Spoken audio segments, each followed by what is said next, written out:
messed up today, Q. I might show off on you. Just cuz. I want to see some better technique. Got to put them hands on you today. What? That's it. That's it. There you go. There you go. Retrace. Hey, good job. Keep your pads down on that. Hey, be violent with that inside arm. Unlock those hips. Use your hips. Ready. Press, press, press, press, press, press. Good, good, good, good, good. We got to go. I still think your angle is a little too wide on that escape, all right? If I'm standing here, where you want to go? There you go, right to that hip. You got me? All right, coming back the other way. Here we go. Go. I'm here. Bam.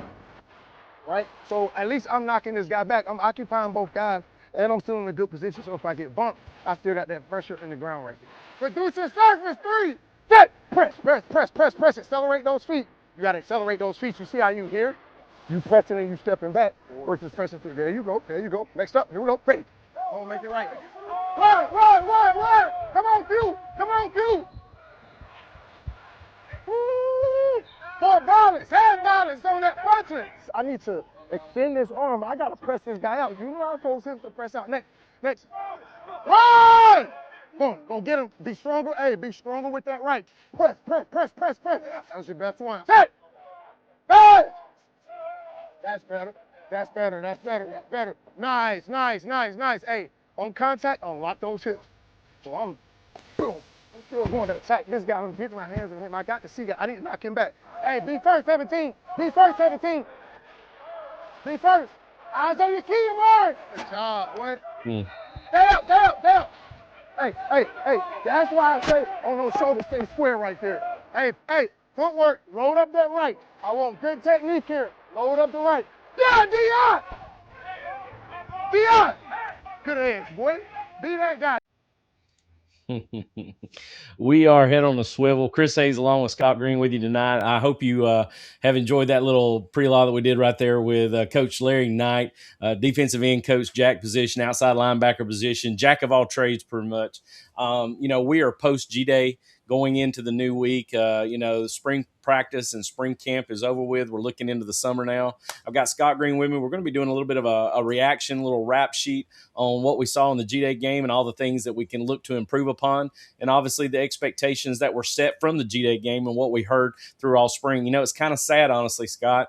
We listened to Coach Knight there talking to Amaris Williams a lot in that cut. And, we know obviously he's no longer going to be able to play this year due to the ACL tear. But, there's a lot of good things that comes from that room, and really excited to talk about the defensive side of the ball today in our show. We're going to be hitting both sides of the ball as well as we go. Scott, how you doing, my friend? I'm doing good, especially after watching some of the G-Day. A lot of good things, a lot of concerns that weren't quite answered. But like you said, limited in personnel. I couldn't see a lot of people that I wanted to see. I hate it for Williams, especially with what it sounds like he was going to bring to the table and in a position of need too.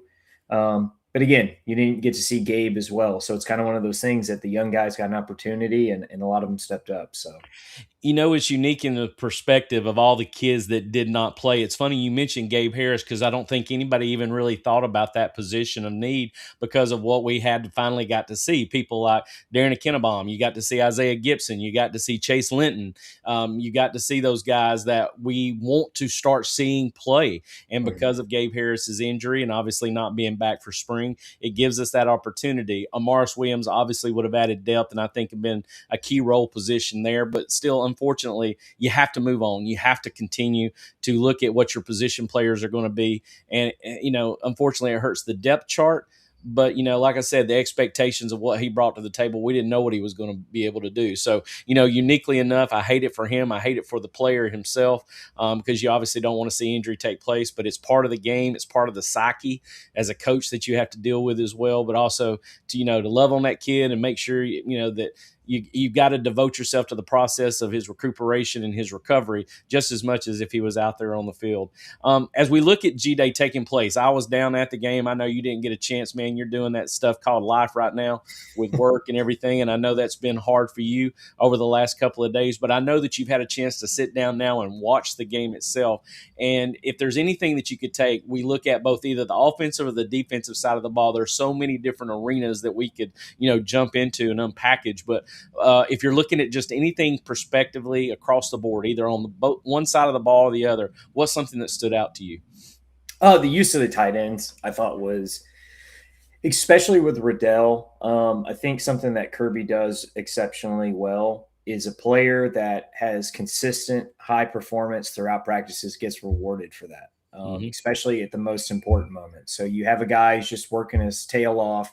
All of a sudden, under a big stage with 30,000 in attendance, you get to see Riddell finally hit that mold that people anticipated him being, a year prior. And unfortunately, we didn't get to see it. Now, granted, you had a combination of Oscar Delp, a future NFL tight end, and Lucky, likely future NFL tight end. But then you get to see him phased in interesting ways too, especially Elias Williams. I love the combinations of the use of the tight ends.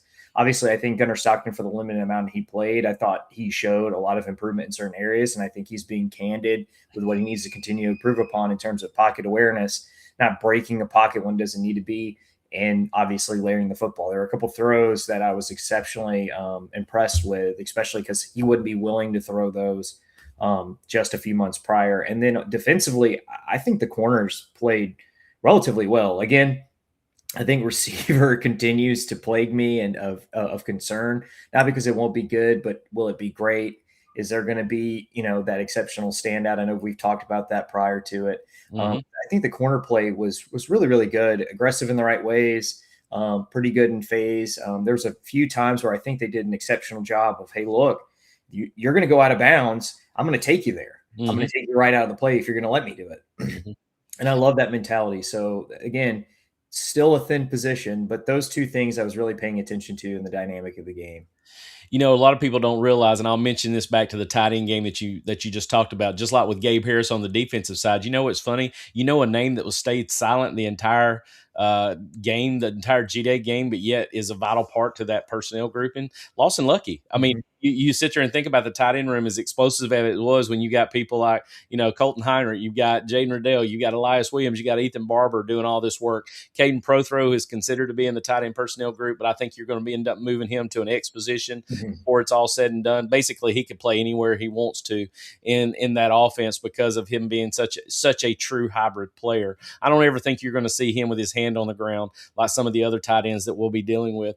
But, even with Fogels and Keys and those guys coming in, I mean, that tight end room is and this is not hyperbole, they're the best personnel group in the nation. There is no doubt about it right now. 4 of those 8 guys could easily be starters in Power 4 football across. Probably 5 of them could be starters across the board in any Power 4 program right now. And I think that's really key. I think what's really frustrating to the fan, if you're watching the game, is the inconsistency at quarterback. But I think the inconsistency at quarterback came from the fact that you didn't have someone be able to get in a flow. We have a small sample size to watch out there, Scott. So what happens when we're watching the game and we see one guy show out, which was Hezekiah Millender? I think he definitely utilized his reps that when he was out there, but it came down to the fact of we don't know what's going on all those practices that they had over that month's worth of time, and the consistency that they saw in Pugs, in Montgomery, in Hezekiah Millender, in Bryson Beaver, even in Coulter Ginn. But they know basically that Gunnar Stockton is QB1. So after about the 3rd series and he was out,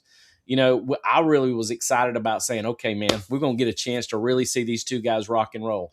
And it was just a sputter fest. There was just never that, pickup of, just moving the ball down the field, using the moxie as a leader and leading your team down the field and doing some positive things with it. It seemed like that Pug was forcing things when he was trying to connect with people like CJ Wiley. Him and CJ were never on the same page, it seemed like. CJ didn't help him out at all, too, on a quick slant that he dropped. Ryan Montgomery was the same way. It just seemed like never could build any of that consistency that you wanted to see in your quarterback play. So when Hezekiah came in the end of the, I think it was the beginning of the second half, if I'm not mistaken, and all of a sudden moves them down the field, has the really nice dig throw over the middle, and then ends up taking them to the zone on the pull zone keep. Everybody's excited about that because that's what they see visibly. But that's one of so many chances that kid has had. Does it help improve his stock? Sure. I'm sure that a lot of the coaches sitting there at the table after the game going, Millender had a really good game. And so it's really one of those things where I see just don't necessarily pump the brakes on what you're seeing in the quarterback play, but it's definitely exciting to know as you move into the summer, Scott, I think that competition of that room is going to increase tremendously based off what Millender showed in the G-Day game. Your thoughts on that? I also want to bring up Beaver. I Yeah. think Beaver had an outstanding day. Now, look, I think there's a combination of three things going on here.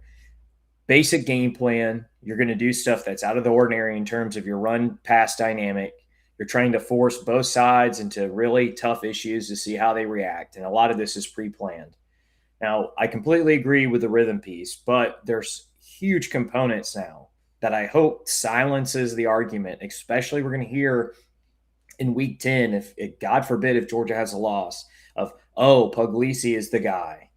And you see clear evidence now of, well, these are components missing from his game, why he's not that. And now that Gunner's improving, you can see that gap widen, especially into what we were talking about with gimme plays, stuff that should be automatic. Yep. And so both Ryans have to work on that phase of their game. I think Puglisi, as talented as he is, based on his profile and how he does it, seems like he likes to force a lot of things that doesn't need to be forced. He's got to work on, quick transitions, a little pocket awareness himself. Obviously, Montgomery, again, being aware of your keys and just making it so, intrinsic into you, it's automatic. Hey, he doesn't go with him. I got this, and just take the free play, take the free chicken on the table. And I think Beaver did an outstanding job given, hey, look, he didn't have rhythm either. And that's what's exciting is, like you said, the room is now more contentious after QB1. And I think that's healthy because everyone's going to be looking behind him now. There's no, oh, he's QB3, he's QB4. And they're going to be fighting for reps. As you know, Coach, hey, look, if you're not good enough to be QB2, QB3, you're really, really trying to fight for maybe 5 to 10 team reps every week. Exactly. It comes down to the fact of when you look at all the different styles and dynamics of that quarterback room, you got to think back to what is Bobo's personality in basically a pro style offense and what he wants out of that. He needs a guy who's very decisive, who understands pre-snap recog, who's able to see the field quickly and make transitional throws, because in G-Day games, you're going to see vanilla defense and you're going to see, for the most part, a vanilla offense. When you're running two-man 90% of the time, you're going to get a lot of 50-50 balls in back shoulder phase like we saw today. It was actually kind of refreshing to see Millender come off of that and actually throw the dig route to Fogel coming across the middle. It was actually very nice to see Bryson Beaver come off and run the safety to one side of the field because they brought the other safety on a blitz and actually move the free safety away to throw the backside seam to Will Harper. And, that's one of those things that just looks good on film. And obviously, as a fan that you're watching in the moment, it's very easy to get excited about that. And that's what's unique about the perspective of this offense, and what Coach Bobo and what Coach Smart want is a dynamic to be able to run the ball efficiently that sets up their play action, their their 3-step, 5-step game, and their RPO and the short game as well. So there's a lot of cool things that we got to see, but I wanted to actually talk defense before we moved over to the offensive side of the ball specifically. When you look at the defense, I know you mentioned defensive back play. I'm going to go ahead and say it. I was at the game. Braylon Connolly and Jonte Gilbert really did some good things for us. I know they were covering pretty much a lot of the times true freshmen and people that hasn't got a ton of experience. Tyler Williams, Thomas Blackshear, Craig Dandridge, CJ Wiley were your primary outside type receivers, and they were covering them. So you had youth on youth. So a lot of times they were shutting them down on the 9 routes and on the back shoulder throws. They weren't connecting due to that. And that may be another reason why we saw a little bit of inconsistency at that quarterback position, because we did have some good throws. There were some things that took place that, would get you excited as a fan, but also too, I think that also built that dynamic of inconsistency as well. But when you look at the defensive side of the ball, the one thing that I was really pleased with is I watched our defensive line get after the offensive line. I think the trenches was really nice to see how well, Elijah Griffith obviously up front was doing, but there was a lot of other good things happening. Xavier McLeod, Josh Horton doing a great job, JJA, Nanamde Aboko. There was a lot. I say Nanamde, it's Namde Aboko. But, seeing those guys be able to handle their business up front, there was really a couple of squirts that came out there on running plays, but everything pretty much was outside tackle. You didn't see anything inside tackle squirt free. But still, though, nonetheless, at the defensive level, you got Zayden Walker, who's not playing. So that gave Justin Williams and Chris Cole, Raylan Wilson not playing. So you got Chris Cole and you got Justin Williams pretty much taking all the inside reps. AJ Crua, Elijah Littlejohn, Nick Abrams, those guys were in there. Terrence Pinnock Jr. was in there. Those guys got a ton of reps, and we saw a lot of good things, especially when the 2s and the 3s were out there. Mm-hmm. But it's nice to be able to see those guys grow up in front of you and get some reps to make you realize the potential that they have at those positions. But I'm going to tell you, there was one guy that really showed out for me, Scott. His name is Chase Linton. And I don't know if you have watched any of his play, but I was able to break down a few plays of his and was very excited to see what he can bring. They talked about him being all over the field through spring practice. Coach Smart mentioned it a lot. But he is someone that I think has got to play sooner than later, and he's definitely going to be in situations where he can disrupt the passer and cause a lot of havoc in the backfield. Your thoughts? I'm glad you mentioned Walker too, because I after watching it, I got to give Chase a ton of credit because it was one of those things of me and my days of confusion after playing Army all weekend. I was like, oh man, that guy keeps popping up in my mind over and over and over again. And then I went backtracked it, and Kirby's already kind of let it out. And I think people need to realize something. The only reason I listen to press conferences, obviously Kirby keeps the cards close to his chest, but he'll turn around and give compliments in the most dry coach speak way. And he is secretly telling you, look, if we got a spot that someone can play, we're going to use player A, B, or C. Just know that dude has been, 4 hours of sleep, and I am absolutely out of it. But with that being said, when he says, hey, look, this guy's going to play in any position of need, the guy's been absolutely destroying it.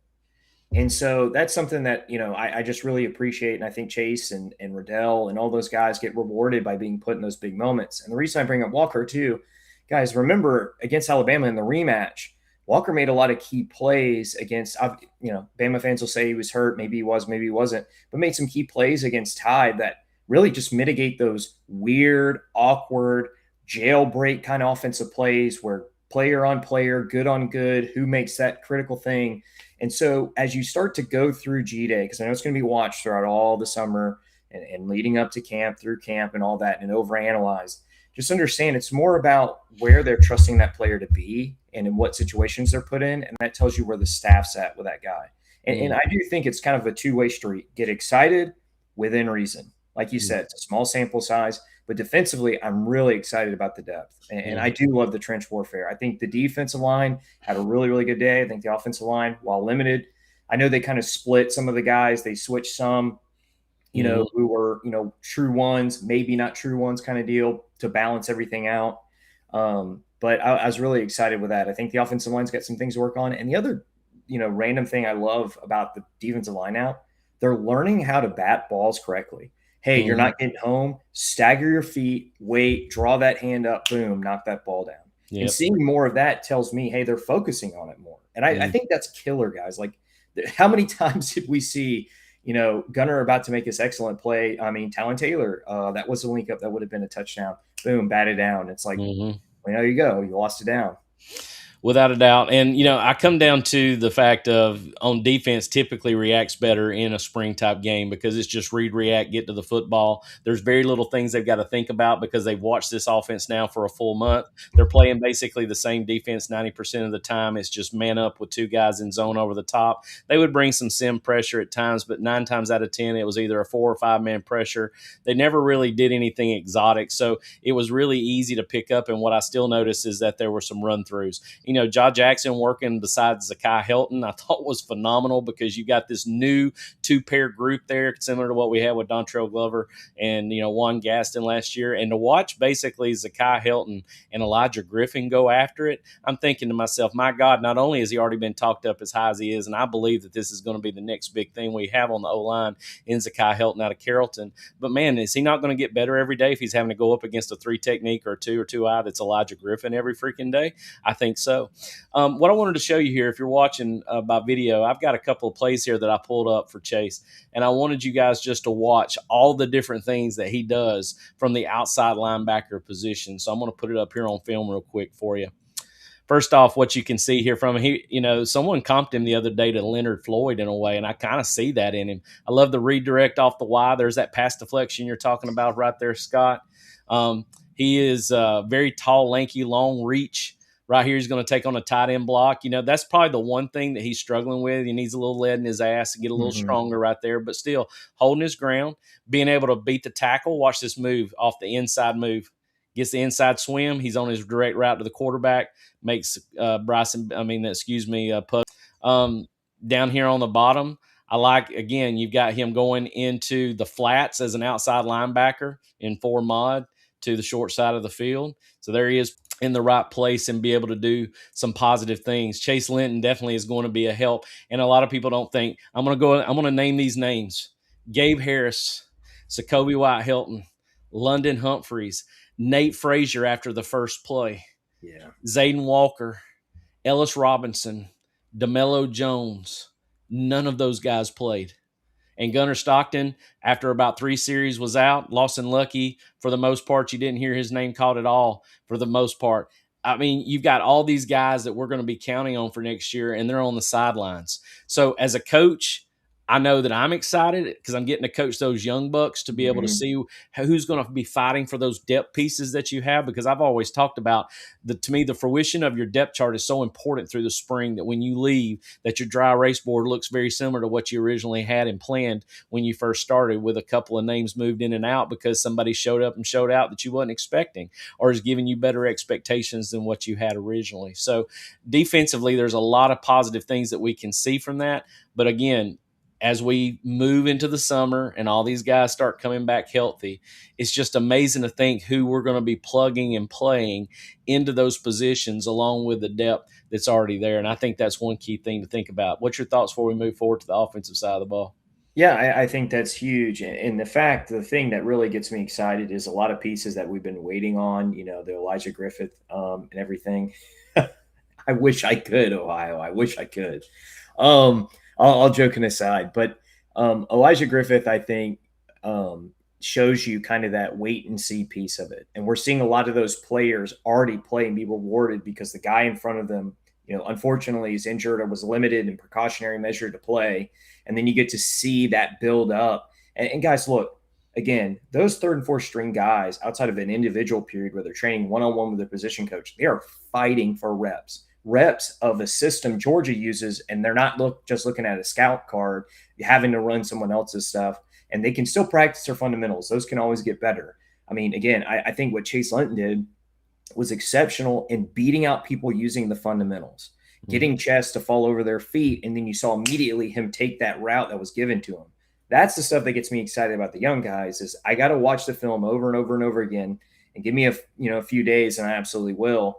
But defensively, that's what makes me really excited, is just the pure depth and the exception of the youth, especially where it is in the critical places it's in. I know traditional inside linebackers can be really, really good. Justin Williams made a heck of a play. Just, again, the explosiveness at certain positions is already really good in certain areas, but then it alerted me to other positions that I didn't even think about. And all of a sudden, we're talking about Chase Linton, someone that no one pre-spring was just like, man, this guy's going to be something. There was key names before we move over to the offense that I really liked. Braylon Conley, somebody we're not talking about that actually, to me, had a good day. Zach Fort, kid out of IMG Academy, did a good job at the nickel position, running also some strong safety. I look at Elijah Littlejohn and Nick Abrams at linebacker. Saw a lot of good things out of them from the inside linebacker position all over the place. And then, of course, Chase Linton up front. That's what's unique about the perspective of these are guys that are going to be 2s and 3s when the season starts, but yet could be a massive depth piece that doesn't really fall off if somebody does go down and they have to go in for it. It's awesome, honestly, because you and I had talked about the cornerback depth. My God, we got to see it in the G-Day game because both of your starters were not even out there. So you got to see a heavy dose of Jonte Gilbert. You got to see a heavy dose of Braylon Conley out of USC. It's funny, Gentry Williams in a non-contact jersey. I thought that was odd. They picked on him, Talon Taylor catches the back shoulder throw from Pug on Gentry Williams. He doesn't bite on the double move on the hitch and go.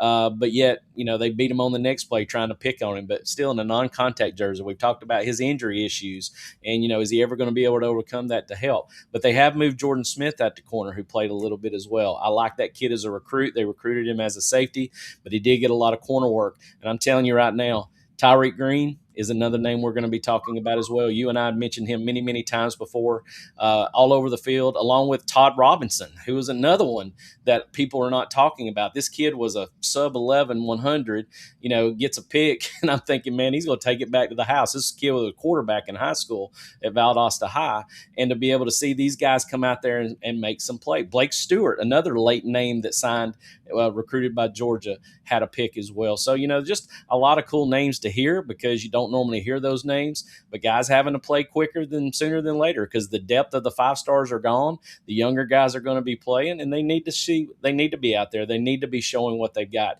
And I think it was evident because of the guys that weren't playing and being able to allow these big names that we've heard, the recruits and all the different people that have, to show up and show out this spring to be able to be exploited a little bit. When we look at the offensive side of the ball, the one thing I was going to show you here was the about 6 best throws that we saw from the quarterback position. You and I spoke at the beginning of the show about we felt like the inconsistency at quarterback, and everybody's kind of putting Ryan Puglisi and Montgomery, sort of suppressing them a little bit because of what Hezekiah Millender did, and obviously because of the incumbency of Gunnar Stockton being QB1. But I do think it led to some thought processes that's going to make things a little bit more hairy this summer as we move into summer practices going into fall, that it's not necessarily a lock for who's going to be QB2 and QB3 and QB4. But wanted to show you these real quick, Scott. To me, this was Gunnar Stockton's best throw on the rail route to Dandridge on the follow. Dandridge was another one on offense that they had to heavily count on due to the depth issue. This is Ryan Puglisi on the back shoulder throw to Talon Taylor. We just watched that a while ago where Chase Linton got on the inside move. This is Hezekiah Millender, man. Love this coming off the first, throwing the second on the dig to Fogels, coming across the middle. I'd like to say something different from a 50-50. Here's Bryson Beaver coming off of when I look at those throws, and again, I wanted to just show what I felt like were the best throws of the day. There's a lot of things we can talk about from the receiver progression because by far offensively, they've got a lot of growing up to do. Now, it could have been from the fact that London Humphreys and Sokovie White-Hilton were not in there, but they immediately had Tyler Williams, Isaiah Kenyon, Talon Taylor were your starting 3 and 11 personnel. So the only difference of that situation would probably be Sokovie White-Hilton being out there a little bit and London Humphreys being out there a little bit. So all of a sudden you could tell Craig Dandridge was somebody they were having to count on. Thomas Blackshear, Tyler Williams, not necessarily with the inconsistencies. There was just not one wide receiver, honestly, that just went out there and just took over the game. And I think that's the reason why the tight ends sort of superseded it as the game went on, because we knew what we had in the tight ends and being able to utilize them to sort of get the offense going. I think Dandridge was used a lot and had probably as many catches that he could have caught that he didn't versus the ones he did. He's special, but right now we just don't have a true alpha wide receiver out there just yet. And it makes the feeling of a Georgia fan offensively, because we want to see the wide receiver room be successful. And we're not seeing that yet. And then the injuries that didn't allow some of our starters to play added to that frustration. Your thoughts? I still think it's a major position concern, especially with we needed to see certain things further along than what they were. And I hate using the D word, but drops. And some of them are just inexcusable at this point. It's kind of those that you honestly, when you look yourself in the mirror as a player, hey, look, that may drop me on the depth chart. Because again, when your number's called, especially here at Georgia, at least half the games are going to be major contention catches against major key opponents in conference to move you forward. And so I think this offense is going to be 12 personnel heavy based on just the sheer amount of talent. Like, you have to get the best players on the field. And I think that's with 2 tight ends. I think the running backs had an outstanding day. I think Gunner's going to continue to improve. But the thing that really frustrates me with the receivers is I know there's talent there.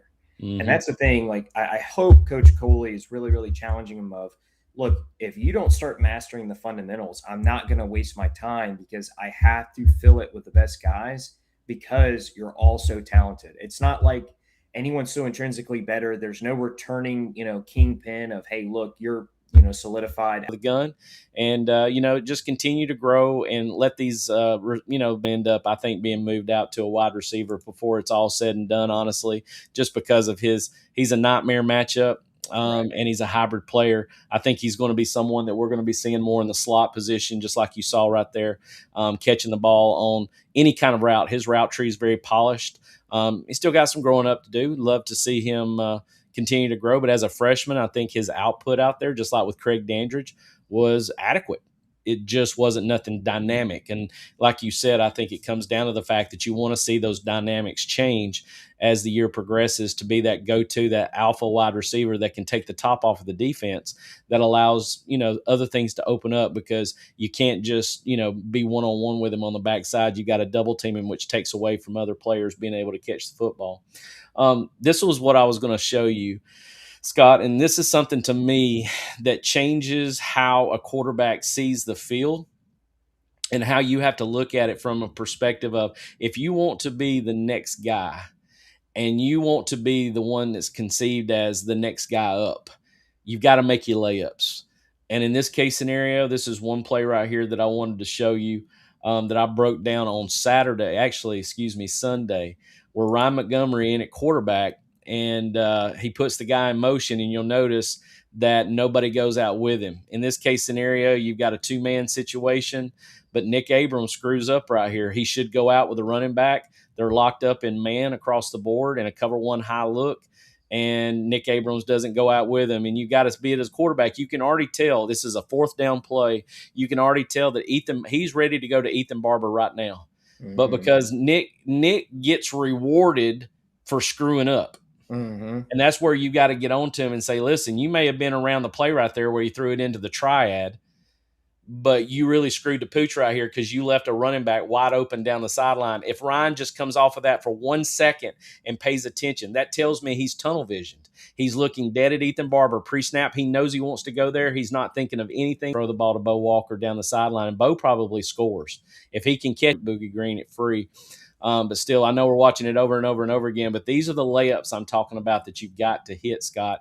And unfortunately, that was the inconsistencies that we saw. We saw the frustrations between Ryan Puglisi and C.J. Wiley, the drops by C.J. Wiley when Pug did actually get the ball to him, and then plays like this right here where Ryan's got to be able to see that and be able to make that throw. So, a lot of different frustrational factors that went in with the game itself. But, the takeaways that I get from this, I'm going to sound like Coach Smart. We're very young of what we watched. We do have experience on this football team, but it's frustrational because it's disconnected from what the fan got to see on Saturday. Did we get to see a lot of proven potential? Not necessarily. We got to see a lot of potential screw up. But we also got a chance to watch these young bucks get out there and compete with one another and actually get a feel of what they were like. I think on the offensive side of the ball, there was no doubt about it. Jaden Riddell, if you walked off the field thinking that Jaden Riddell didn't have a good day, then something's wrong with you. I love what Craig Dandridge brings. I think he's going to be an asset to the wide receiver room as he continues to grow and get stronger because his route tree's polished. I think he runs really good routes. I think he is a cerebral kid, and he's going to be someone that helps him down the road. There's no doubt Caden Prothro is going to be a challenge as he moves on. And by moving him out to a wide receiver position, maybe adds depth to that room that we didn't realize that we needed as time goes on because of the tight end depth that we have and the celestial bodies that Todd Hartley has recruited for the last 3 or 4 years. Isaiah Canyon and Talon Taylor need to step up. But again, you've got London Humphreys and Sokovia White-Hilton sitting on the sideline. We know what their potential is. And as we move through the summer into the fall months, maybe we get a chance to all that come together to fruition and see some good things from that. Your thoughts as we close up shop for today? Yeah, I think you're absolutely right. The only negatives I walked away with was not necessarily, okay, this is a real position of just chaotic need and we need to manipulate the system of the student part of the athlete come into Georgia and fix this. I saw a lot of guys that were good, not great at one position. That was obviously receiver position. And again, the keyword drops. I am never a guy that puts 100% blame on a coach. When you reach the D1 level of an athlete, you should have mastered part of the fundamentals and be polishing them. But at the same time, I have to lay it at the feet of the coach, meaning, look, this has been a consistent issue under your tenure. What are you doing to fix it? And I think summer's got to be a key time, especially for those guys that showed a lot of potential. The ball hit them in the hands and they just dropped it. It's like you did all that work. You did, ran a great route. Everything synced up. and he didn't finish it. Mm-hmm. And so, again, guys, look, Georgia, despite what you're hearing, Georgia's still the top dog, especially in the Southeastern Conference, despite losing a rematch to Ole Miss. And some of that has to do with, Gabe, and some of that has to do with Bobo and key players. And that also has to do with Trinidad just having an outstanding day. But those are the types of games you got to phase yourself into and think, what young guy at that stage in the season is going to step up in case of, and probably in fact of, because unfortunately it's part of the game. The real positives I took away, running back room, tight end room, I think those rooms are insanely potent. I think Chauncey Bowens added great weight. I think he ran really, really well. He ran angry. His feet never stopped turning. And I think that took kind of the bad news, which ended up being as good as bad news can get with Nate, of, hey, he's good. If Chauncey just really stepping up of, oh, man, we have almost a clear running back too in terms of experience. And then the gentleman from Kentucky, I thought, had an outstanding day. Dante Dowdle had a great day. Dante Dowdle. I wrote him down as 22. But I think there's so many key players I can see put in those critical positions, making those plays based on this against what arguably will be one of the most experienced and arguably will be the most talented defense in totality. I know there's, Alabama's bringing back a lot of defensive backs and all that, but I really, really think Georgia can do something, again, special with what I'm seeing. But there's just that one huge crack in the armor where I'm saying, if this doesn't get fixed, I can't in full confidence say this, because I know a lot of answers, but I still have one answer remaining, and it ends with Coach Coley. So I hope they fix it. But like you said, look, maybe I'm being too judgmental as a fan, because, again, I think Scovey White is going to be outstanding. I know what London can offer. I know he's going to be there if you ask him, kind of a Kyrus Jackson role with more reps because of, who we have out there. But I just hope those guys lead to some greater things. And, hey, run 13 personnel if you got to. I'm okay with it. Yeah, you wouldn't doubt it to see the 14 personnel, even, to tell you honest truth. But it's nice to see the tight end room produce the way we have speculated on through the offseason. The running back room, to me, I felt like got a jolt with what Dante Dowdle did. It not only, I think Peanut got screwed. I don't think Gentry Williams makes that tackle on the sideline. He's in a non-contact jersey. He's running a banana to get to him. Phillips is outside of him. He should have had a touchdown on that play, and they took it away from him, saying he got touched by a non-contact jersey. Come on now. But Dante Dowdle, with the runs that he had, he runs hard, he runs mean, he's very strong, but he's quicker than what you think he is. And basically watching him against the defense, it makes you realize how quick he can be. I think he ran hard. I think he ran hard between the tackles. There was 2 different plays where he ran on the buck sweep. He had the hurdle. Everybody remembers the hurdle play that he had, a really nice run. But still, the agility he saw, and to be able to stay behind his blocks and stay poised and patient and let the blocks kick out, which, by the way, Zakai Helton on that play on the kick out, textbook kick out. I mean, just phenomenal. You would never think that kid was just, coming from his high school and not even finishing his senior year yet. He's a mid-year kid that's come in that's actually competing right now to start again. How crazy is that we could have that potential of people like, Ekene Boko and Zakai Helton and even Cortez Smith, who's just, a redshirt freshman as well, along with what Juan Gadsden and Dontrell Glover are doing, to see what that offensive line potential is going to be as these years progress. It's going to be a strength as we move forward, but it's exciting to watch the potential because of how polished they look now. But even on that play, if you watch it from the tight copy, Scott, Zakai Helton, chef's kiss, man, on the kick out block to free him up, but ran hard and did a lot of good things. I'm going to say this, and this is what I'm going to end on. The potential of kids that we are willing to use immediately that are young. I think Tyreek Boogie Green's going to be one of them. I think Zakai Helton's going to be one of them. I think Caden Prothro is going to be one of them. I'm not sure. I was going to go with one more, and I cannot right now for the life of me think about who I am trying to think of. I'm just drew a blank because I was thinking about him, and then I started naming names, and I forgot what I was going to say. But anyhow, those are going – and Craig Dandridge. I think that's the other one that will probably help sooner rather than later as well. So it's nice to be able to see some of these guys that are going to go out there and show out and be able to help add depth in those critical positions. But we got to be patient as fans. We can't jump on this huge roller coaster to think that, okay, Hezekiah Millender now is clear number 2 quarterback. There's going to be a lot of competition through this offseason, Scott. And I think we've got a great quarterback room with high competition, and we're going to see everything come to fruition as it moves forward. Yeah, absolutely. I think that's something that we got to curtail as fans, but being excited for it and understanding what that does in the coaches meeting, the final coaches meeting of spring practice is huge. That's a reset of, hey, maybe we need to see this guy in these situations more and see what we can do with player A, B, or C. And that drives the competition of those other players that have maybe been practicing exceptionally well, even in team period, in the scrimmages they've had. When the cameras came on, 30,000 fans came to the stadium, you faltered a little bit.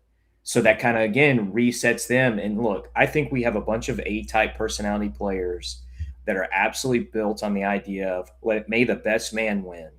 And that's what's going to get you excited. Just don't overshoot the stars. But again, I'm excited about Hezekiah. I'm excited about Beaver. I liked a lot of what I saw, but I also understand, hey, look, this is cookie cutter. They're not going to show a ton. But really, the depth pieces and the critical young pieces, their potential has me really excited. It's just a few questions we still got to answer in camp.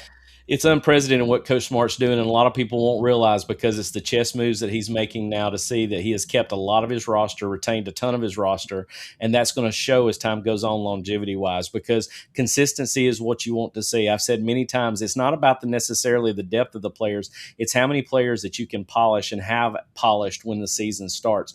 And when you keep players and retain players that understand the culture and what you're trying to prove in your program and understand what the program is about, and they dive into that culture and they invest in that culture, it really changes the dynamics of what you want to see in a football team. And that's the reason why I feel like we're one of the luckiest fan bases in the nation, is that we get to see to fruition what Coach Smart is actually still trying to do, even in the midst of all the NIL, in the midst of everything that's going on with so many transfer portal kids that are just leaving, going, and coming. You find out when kids come to Georgia, they like what they see. There's not one kid that you've ever seen come into Georgia necessarily that's walked out going, man, I hated that I made that move there. They may have not liked the fact of being bitter because they didn't get to play, but you're not going to get to play unless you have the ability to go out and win football games. And he's going to put the best players on the field like he should as a multi-million-dollar coach of a, number 1, number 2, number 3 type program in Power 4 football.